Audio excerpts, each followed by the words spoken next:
Komati Vihasit,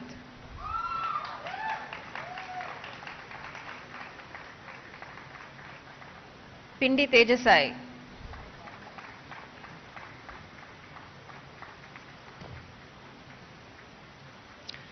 in addition, 2 candidates of BBA Honours and 23 candidates of BBA are awarded degree in absentia.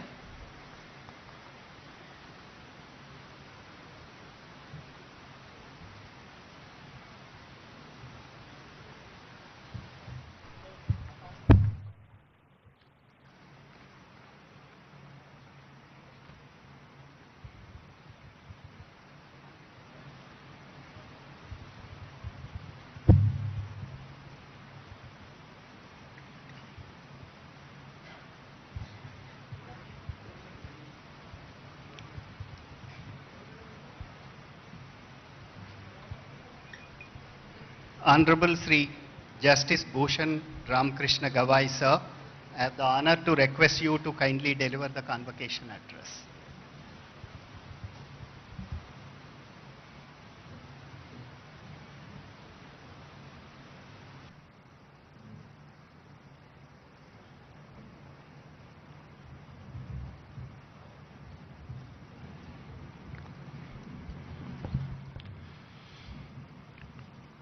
Honorable Shri A.Revanth Reddy, the Chief Minister of Telangana, my esteemed colleague Honorable Justice P.S. Narasimha, Justice Sujay Paul, the Acting Chief Justice, High Court for State of Telangana, and the Chancellor of Nalsar, my senior colleague Justice Subhash Reddy,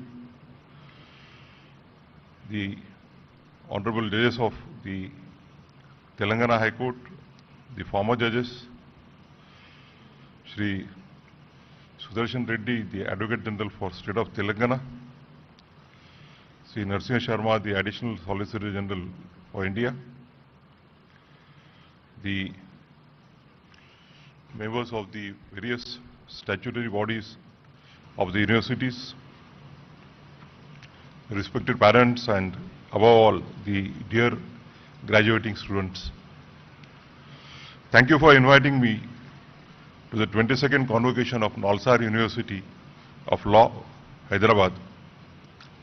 Since its founding in 1998, Nalsar has carved a distinct and influential place for itself, not just in India but across South Asia, as one of the leading institutions for legal education and scholarship. What sets the university apart is not only its academic rigor, but its commitment to the spirit of law. The Vice Chancellor shared with me how the university nurtures this spirit through its vibrant ecosystems of research and engagement, from centers focusing on disability rights, gender justice, and tribal rights, to those exploring law and technology, climate change, and constitutional governance. The success of this approach is visible in the journeys of your alumni. Many of them have gone on to become the designated senior advocates in the High Court of Telangana and the Supreme Court of India. Others are pioneering legal academics, public policy, social justice lawyers, and internationally recognized research scholars. Dear graduating students, today you don't just receive a degree, you are becoming part of a living tradition of impact and integrity.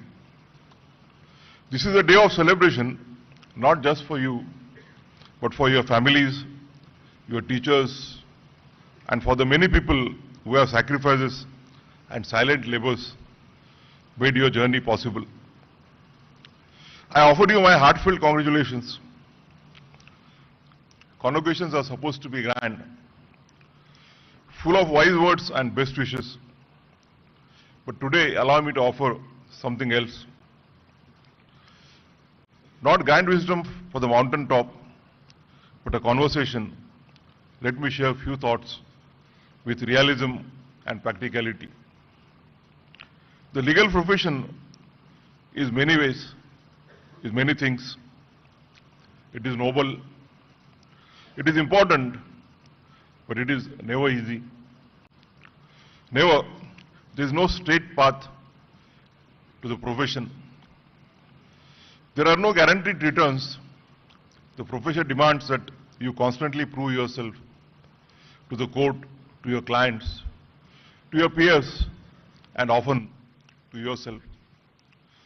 It demands and it keeps demanding. You will be measured constantly, not by judges and clients, but often by your own inner voice.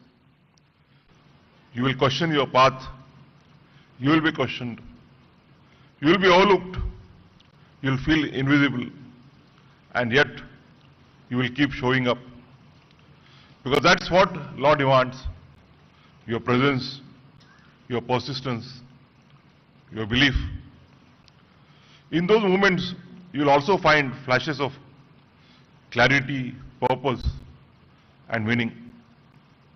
The journey of a lawyer has been aptly described by Thomas Grant, who wrote a book titled The Mandela Brief, Sidney Kentridge and the Trials of Apartheid, published in 2024.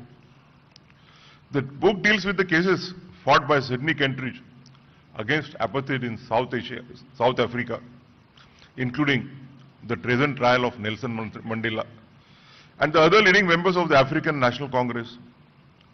Grant wrote, and I quote, "Life as a barrister is arduous. It requires constant application and concentration. There are moments of stress, anxiety, even dread. It involves sacrifice of the evenings and weekends. Being an effective advocate requires not just stamina, but nimbleness. Every relevant fact in the case must be there at the forefront of your mind. Every document must be at your fingertips," unquote. Let me speak now of something we rarely speak of in such grand ceremonies: the mental health. This profession can be isolating and emotionally taxing. The hours are long, the expectations high. The culture sometimes ruthless. You will feel pressure, not just to succeed, but also to appear to be successful. Many hide their struggles. I urge you not to. Find your community. As a celebrated author, Bell Hook wrote, "Rarely, if ever, are any of us headed in isolation. Healing is an act of communion." So I urge you, share your fears. Furthermore, as Audre Lorde once said, "Caring for myself is not self-indulgence. It is a self-preservation. And that is an act of political warfare. In this profession, self-care is not a luxury. It's a strategy." But even mental health cannot be spoken of without recognizing the structural barriers that exist in our profession. Structural inequalities hides in silence. In the subtle comments, in the internship that never comes, in the doors that are hard to open. Let me quote a study here. In the United States, leading law professors conducted a joint study analyzing the careers of lawyers for over 20 years. Now published as a book titled The Making of Lawyers' Careers, Inequality and Opportunity in the American Legal Profession.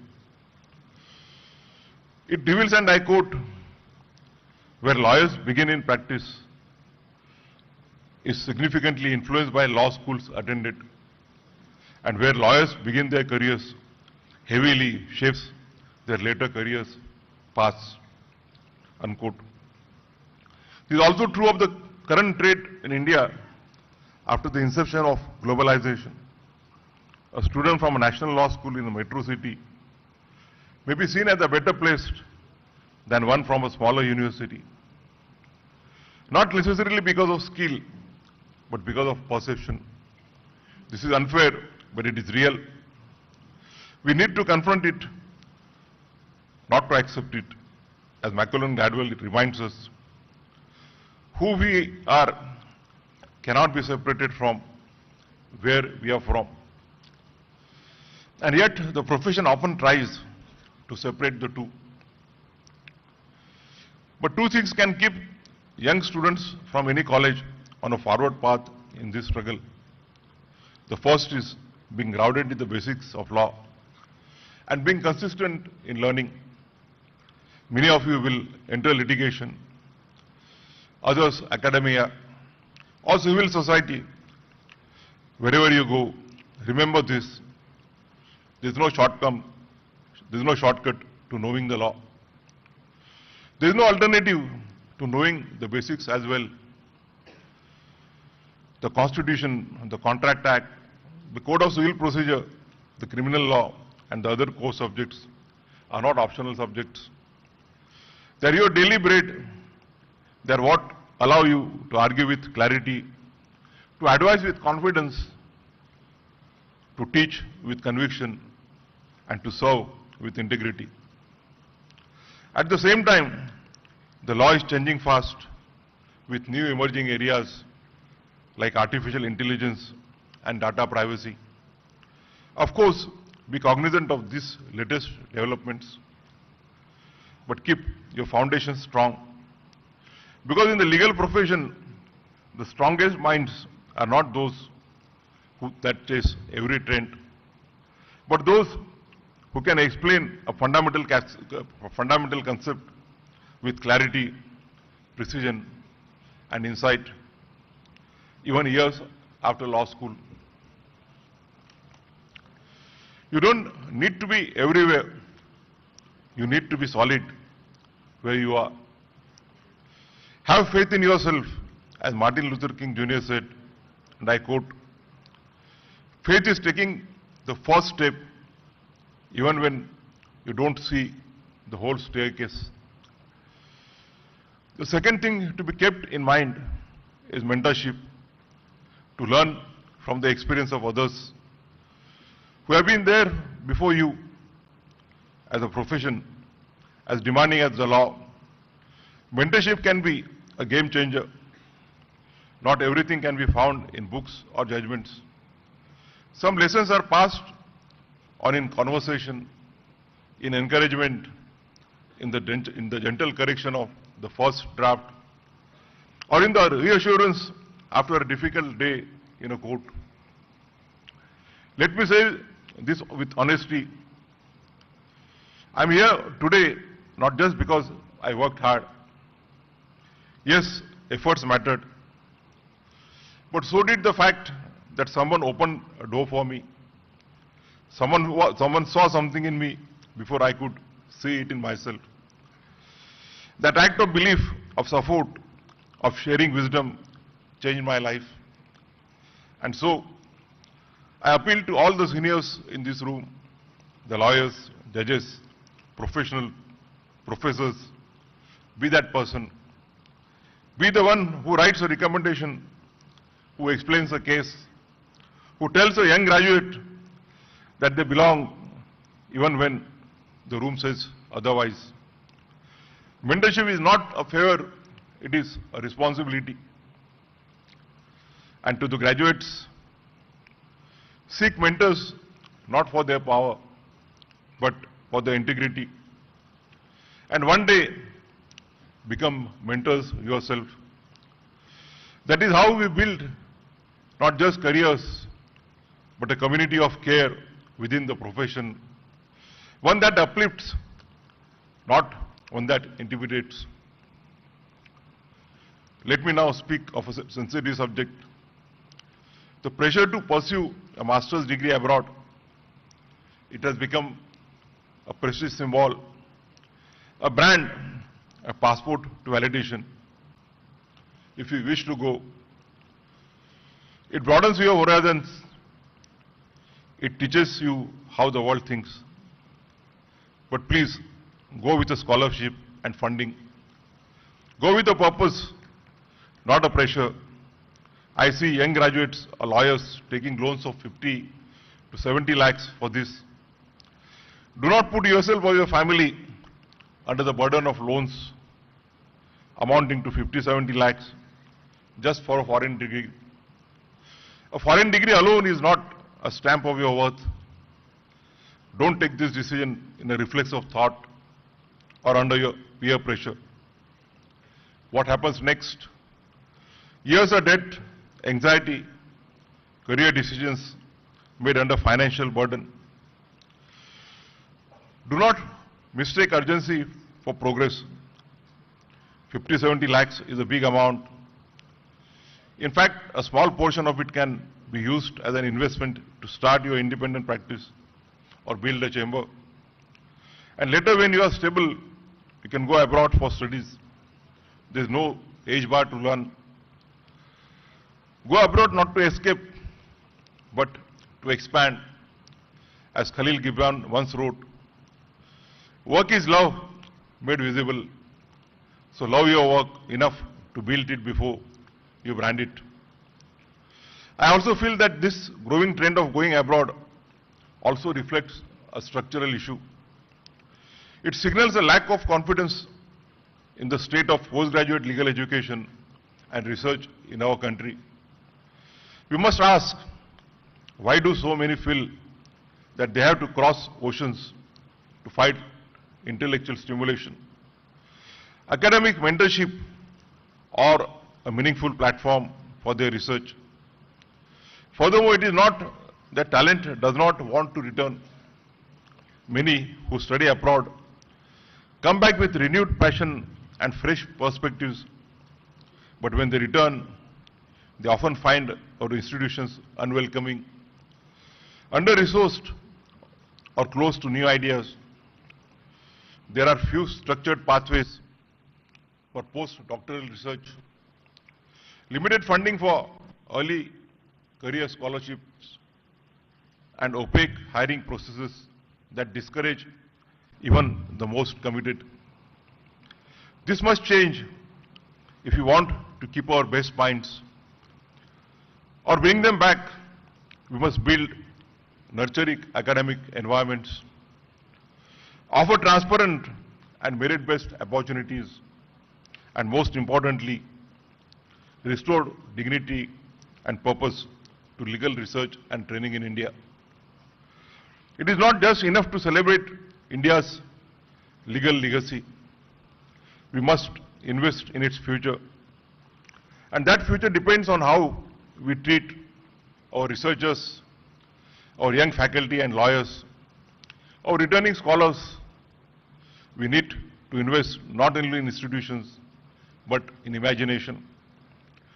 In mentorship programs, research fellowships, policy labs, local innovation ecosystems, and ethical workplaces that make our best minds want to stay or return.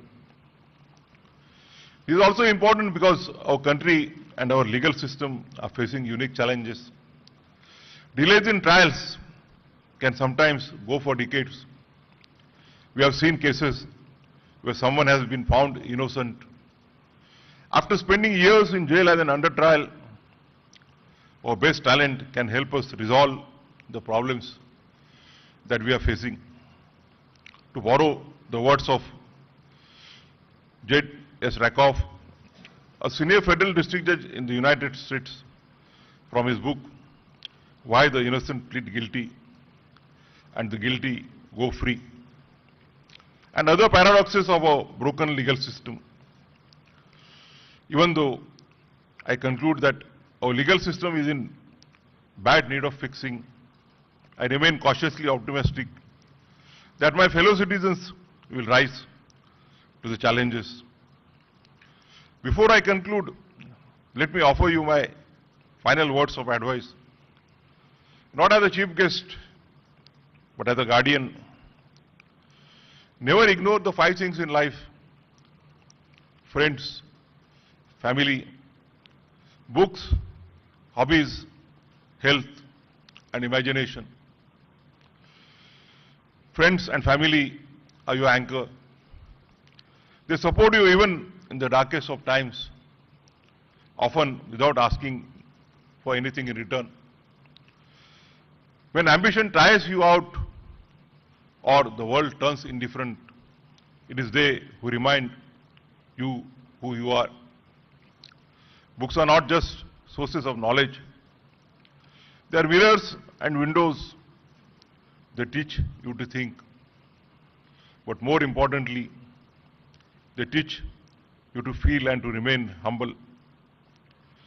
As Shamirpet writes in his recent book, My Friends, and I quote, "We ask for writers what we ask of our closest friends, to help us mediate and to interpret the world." Like Montaigne, you believe that the very presence of books in your room cultivates you, that books are not only to be read, but to be lived with. You have an example of one of the greatest sons of this country, Dr. B.R. Ambedkar, whose love for books is known worldwide. Health deserves your conscious attention. Make active choices. Read about it. Speak to professionals. Take it seriously. As Dr. Rajiv Mehta, a senior psychologist based in Delhi, notes in his book, Rewrite, Rework, Reclaim, How to Manage Stress. And I quote, "The idea of regular medical checkup has still not become a routine part of our daily lives.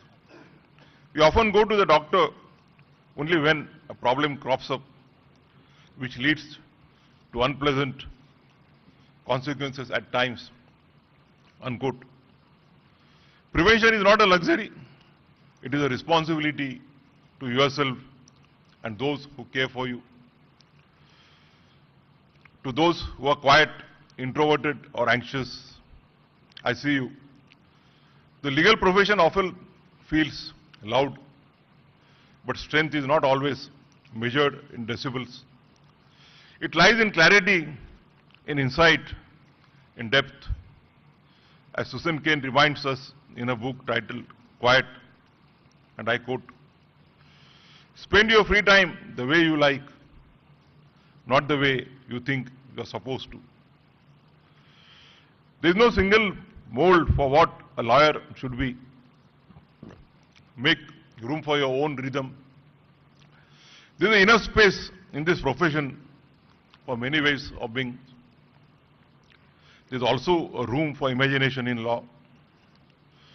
It's not a dry craft. It is a living, evolving space of ideas, emotions, and hope. Sigmund Freud, in his book, The Interpretation of Dreams, once observed, and I quote, "Unexpressed emotions will never die. They are buried alive and will come forth later in uglier ways." Unquote. So don't suppress your dreams, but also don't let them consume you. Use the law as a canvas to shape, to reform, to express, to heal. And when it all feels too heavy, the deadlines, the decisions and the expectations, remember what John Gray wrote in an interesting book titled Feline Philosophy, and I quote, "Whereas cats live by following their nature, humans live by suppressing theirs." Unquote. So it's okay to take a pause in life. Sometimes it's okay to be uncertain. You don't always have to prove yourself. Sometimes just being is enough. With these words, I once again congratulate all the graduates, the postgraduates, the PhD holders, and wish them all the best in their future career. Thank you very much.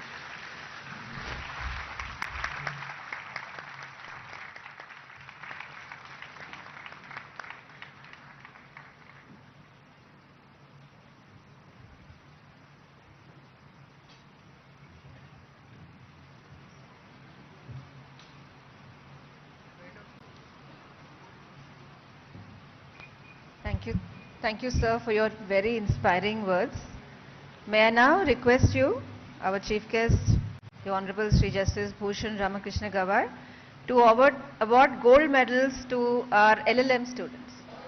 The Nani Phalkiwala Memorial Gold Medal for topper in LLM to Muskan Kalra.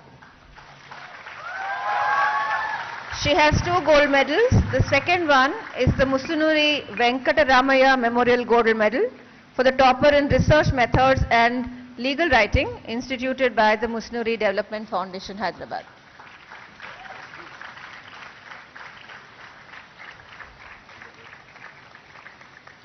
May I also request you to award the gold medal to B. Harini.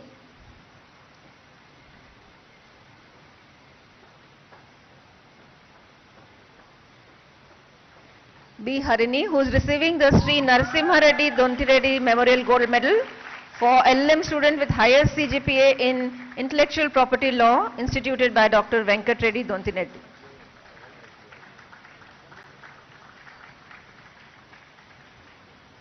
Huzaifa Sheikh, who is receiving the Sri M.L. Ramakrishna Rao Memorial Gold Medal for the topper among male students in LLM instituted by Sri M.R. Harsha, Advocate, Hyderabad. To Nandini Shivhare, the Honorable Dr. Justice Patibandla Chandrasekhar Rao Gold Medal for the topper in LLM in Comparative Public Law instituted by Mrs. Patibandla Bharati.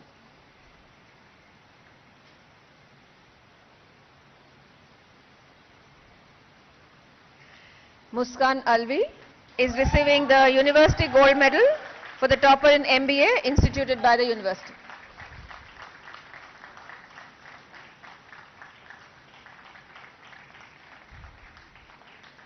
And now to Ishika Garg, who has a total of 8 gold medals. The Sitaram Jhunjhunwala Gold Medal for topper in IPR instituted by R.N. Jhunjhunwala Khaitan. AP Ganguly Gold Medal for first position in Administrative Law instituted by Shri K.K. Ganguly. The International Center for ADR Gold Medal for topper in Arbitration and Ethics. The Satyanarayan Reddy Memorial Gold Medal for topper in Arbitration and Ethics. The Musunuri Venkataramaya Memorial Gold Medal for topper in IPR. The Gandra Radhamma and Gandra Raghavendra Rao Memorial Gold Medal for topper in Sociology. The Kumari GVNR Bhanumati Gold Medal for Best All-Round Student instituted by Girija Damodar Memorial Trust. The Lakshmi Devi Jhunjhunwala Gold Medal for the Best All-Round Female Student.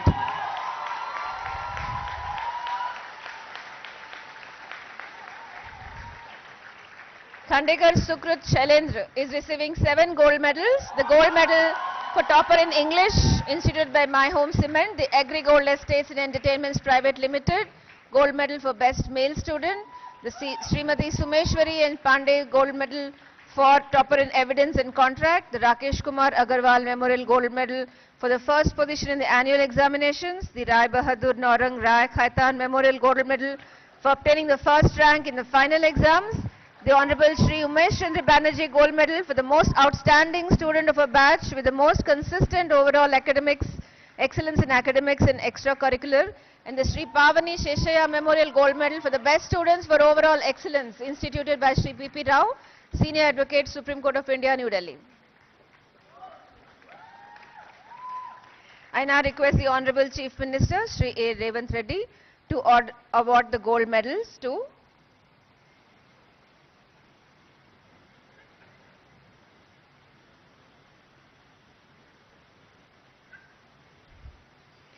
Archita Satish, who has a total of 6 gold medals. The Hindustan Times Limited Gold Medal for topper in Labour Law. The C. Dikshitulu Centenary Gold Medal for topper in International Law. The Punugoti Muralidhar Rao Gold Medal for topper in ADR. The Honorable Shri Justice P. Jagan Mohan Reddy Memorial Gold Medal for the girl student who has secured highest in Constitutional Law. The Ishriti Banerjee Memorial Gold Medal for the female topper in Company Law. And the Srimati Pavani Satyanarayanamma Memorial Gold Medal to the best female student for overall excellence instituted by Shri P.P. Rao. Bhavya, who has a total of 4 gold medals, the Biological E Gold Medal for the student who has secured maximum grade in Environmental Law. The Professor S.P. Chatterjee Memorial Gold Medal for topper in Environmental Law. The Santosh Kumar Mukherjee Memorial Gold Medal for the best orator. And the Sri Y.V.V. Satyanarayana Murthy Memorial Gold Medal for the topper in Criminal Law and the Law of Evidence.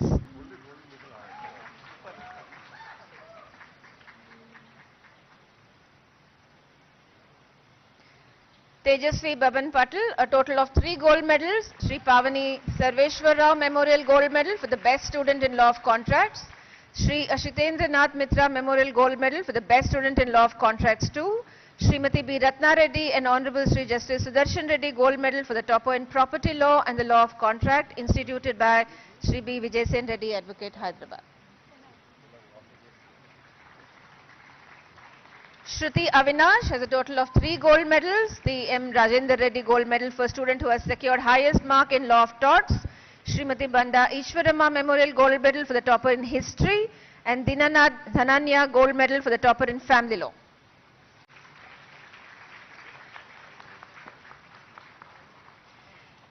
Garimalla Akhil Surya, who has 3 gold medals. C.V. Subramanya Shastri Memorial Gold Medal for the student who has secured the maximum grade in Constitutional Law 1. Justice Syed Shah Muhammad Qadri Gold Medal for topper in Constitutional Law. Ananta Narasimha Reddy Gold Medal for the topper in Constitutional Law. Sharon Salvi, who has 2 gold medals. Shri M. Chandrasekhar Rao Gold Medal for the topper in Constitutional Law 2. And Y. Suryanarayana Memorial Gold Medal for the topper in Constitutional Law 2.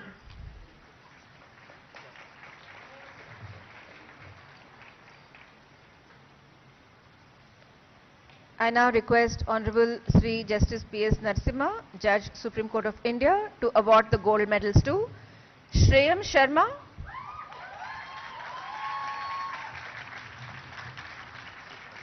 who has 2 gold medals, the P.D. Agarwal Memorial Gold Medal for the student who has secured highest grade in Law and Poverty, and C. Balbir Singh Rathi Memorial Gold Medal for the topper in Legal Methods.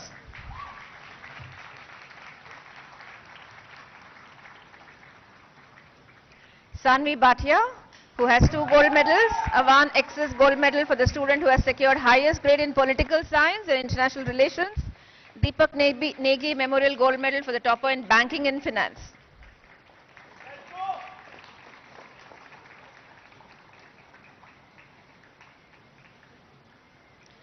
Srivalli Kondapalli, who gets the Sri Y.V. Venkateshwar Rao Memorial Gold Medal for the topper in Law and Economics, instituted by Dr. Y. Vijayanand, Hyderabad.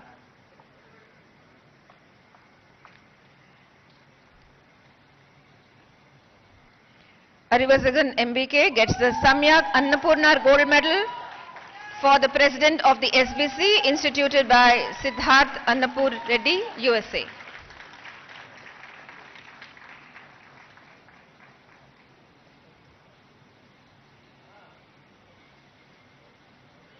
Ayushi Bajpai, who gets the Savitri Memorial Gold Medal for topper in Criminal Law, instituted by Sri N. Ramchandra Rao, former member of the Telangana Legislative Council and Senior Advocate, Hyderabad.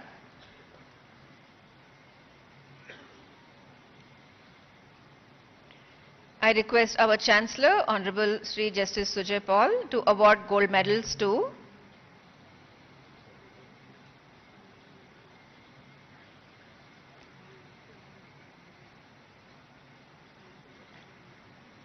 Janvi Sahani, who gets the Aman Charla Krishnamurthy Memorial Gold Medal for the Best All-Round Student of the Final Year, instituted by Sri A. Narasimhamurthy, Advocate, Hyderabad. Pradyuman Singh, who gets the Srimati Sharada Bai Gold Medal for topper in Property Law, instituted by Honorable Sri Justice B. Prakash Rao, former Judge, High Court of AP, and Adjunct Professor Nalsar, Hyderabad.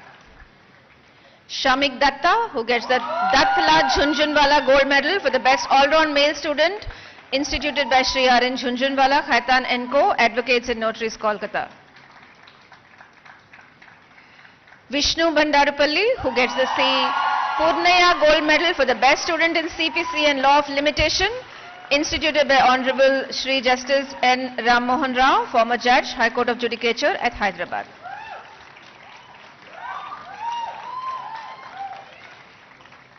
The Ram Dutt Gupta Memorial Gold Medal for topper in Family Law, instituted by Srimati Sakam Reddy, is given to Anushka Borkar and Shamik Datta. Anushka is receiving it in absentia.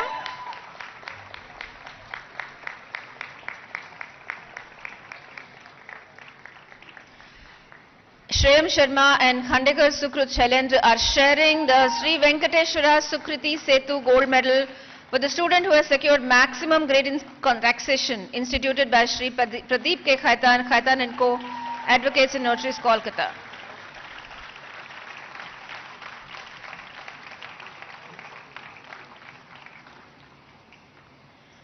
I now request our Vice Chancellor, Professor Sri Krishna Deva Rao, to award the Vice Chancellor Gold Medal for the best male student with proven leadership qualities instituted by the university.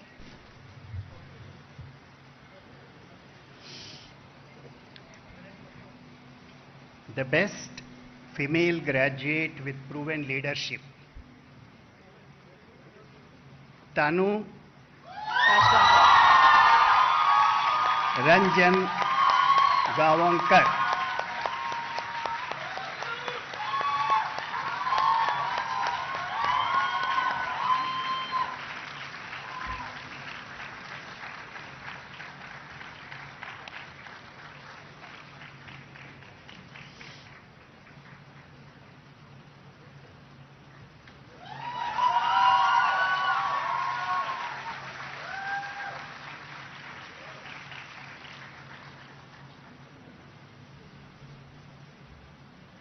Now the much awaited best male graduate with proven leadership,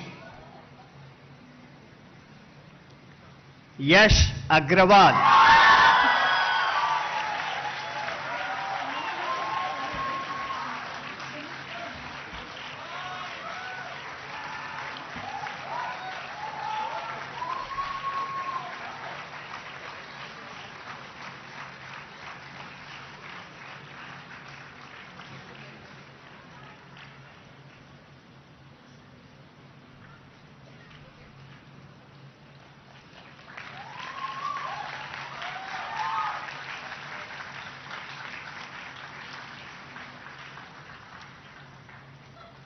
I now invite Shri Amit Yadav, Secretary, Department of Social Justice and Empowerment, Government of India, to please come on to the dais.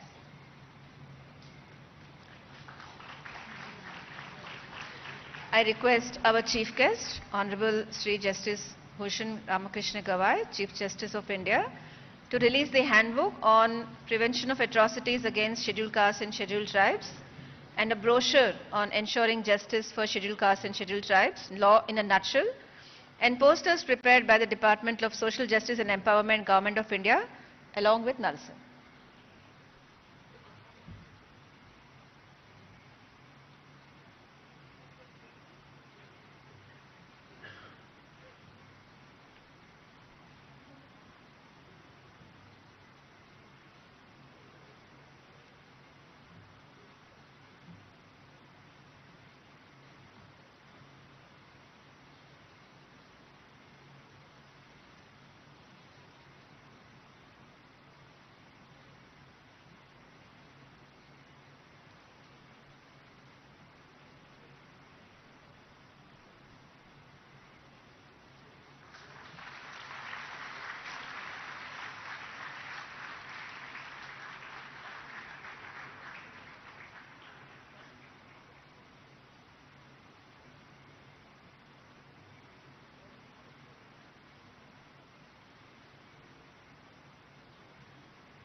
I request Shri A.Revanth Reddy, Honorable Chief Minister, Government of Telangana, to release the Nalsar Law Review, Volume 10, 2025.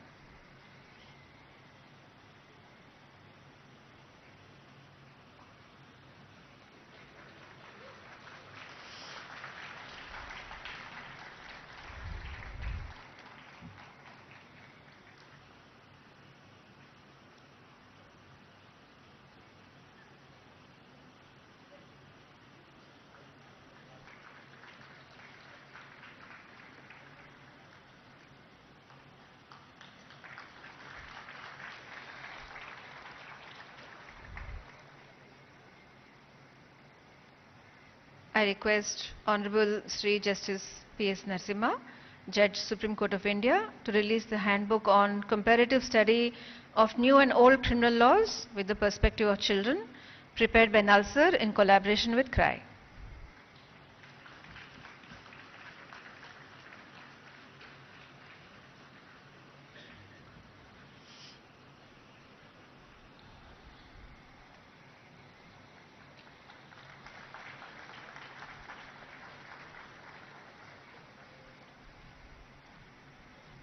I request Honorable Sri Justice Sujoy Paul, Acting Chief Justice, High Court for the State of Telangana, and Honorable Chancellor Nalsar to release the Phenomal, which is the magazine of the Null Street, the trading cell of Nalsar, and the book titled Rubrics of Contract, authored by Advocate Arapavi Subbarayadu, along with Dr. P. Viola Kiran.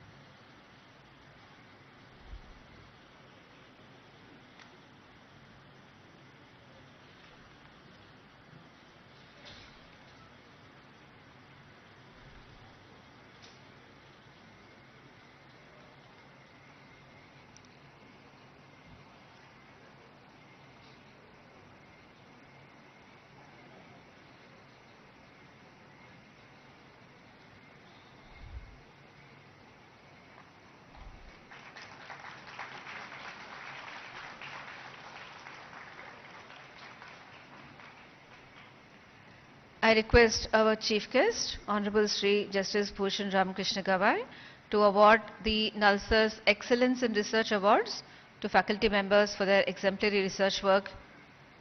May I invite Professor Srinivas Subbarao?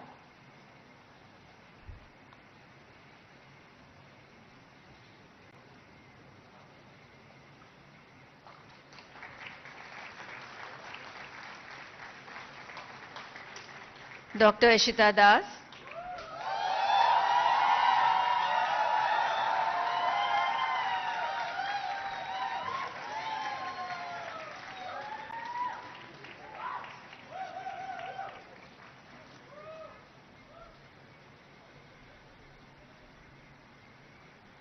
Dr. Gumpati Vivek Pani,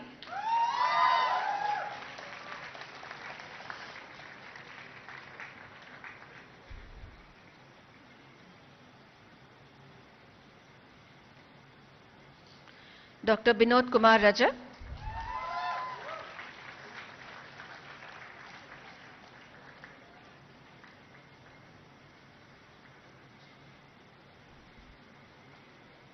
Dr. Deepti Job,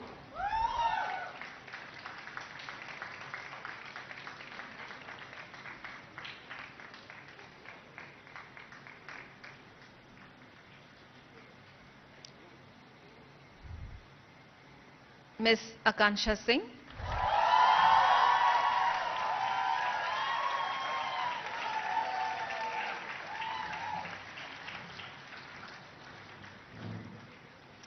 Dr. Srijan Sandeep Mandal,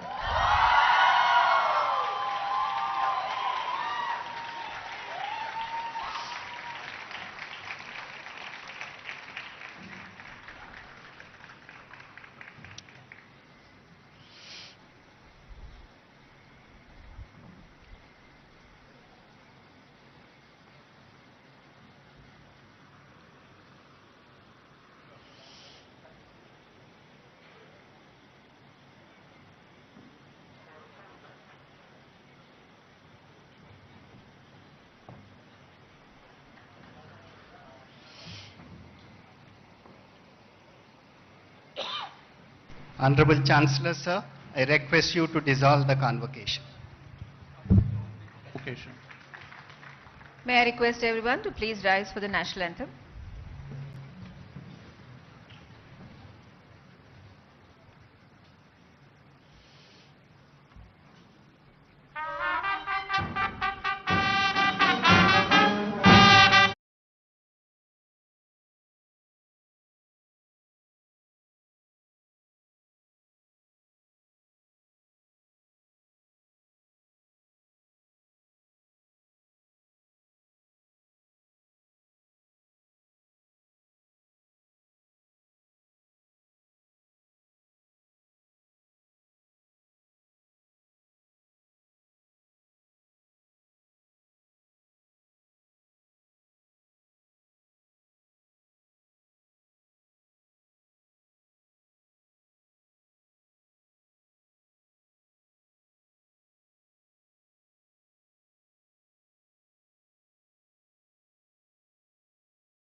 They cannot just go back, just start the